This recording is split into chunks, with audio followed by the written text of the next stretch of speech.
Howdy folks, thank you for tuning in, and today we're going to have a look at the Viking Cygnus 10x42 monocular, and this is the non-ED version. And so compared to the ED glass Viking Cygnus monocular, it weighs around about 274 grams as opposed to 330, which tells you that there's a lot more polycarbonate in this construction than there is the ED versions, and it only weighs 274 grams. But don't let that put you off, because it does feel a very solid monocular.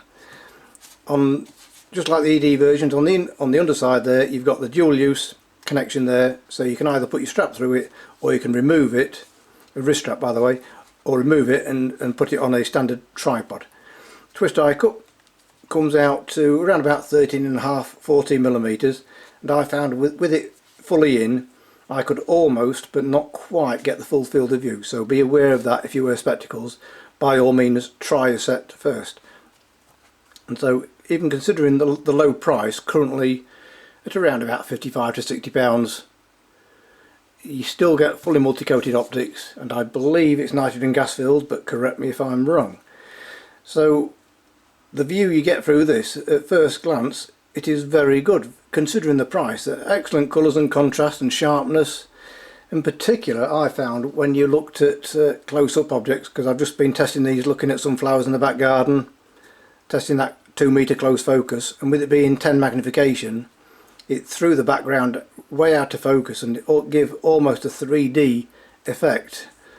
And you will find that you have to use the focus wheel quite a lot with it being a shallow depth of field, so be aware of that. Non-ED glass, so there is a little bit of chromatic aberration in the centre, and it does fall off quite sharply towards the edges, but that's only with high contrast subjects. Most of the time you'll not even notice that. But again, you ask yourself the question,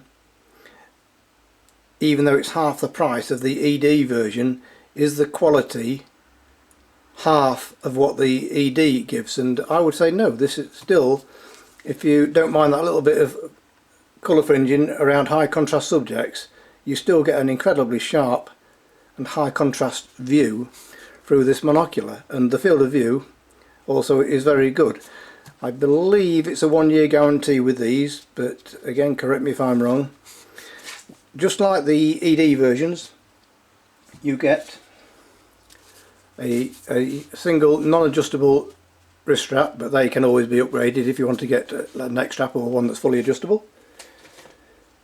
Drop down lens cap for the front objective, and a single push on one for the eyepiece. And the case is a soft nylon version, and if you're buying as a gift, it comes with a nice retail package there, so even though it's a budget monocular, they don't skimp on the outer box. So overall, this is a very good monocular for the price. It maybe does not have the edge of field sharpness that the ED version gets, but for half the price I don't think you're going to complain about that. So as always, I hope that helps. Thank you very much for watching, and please check out the link in the description below.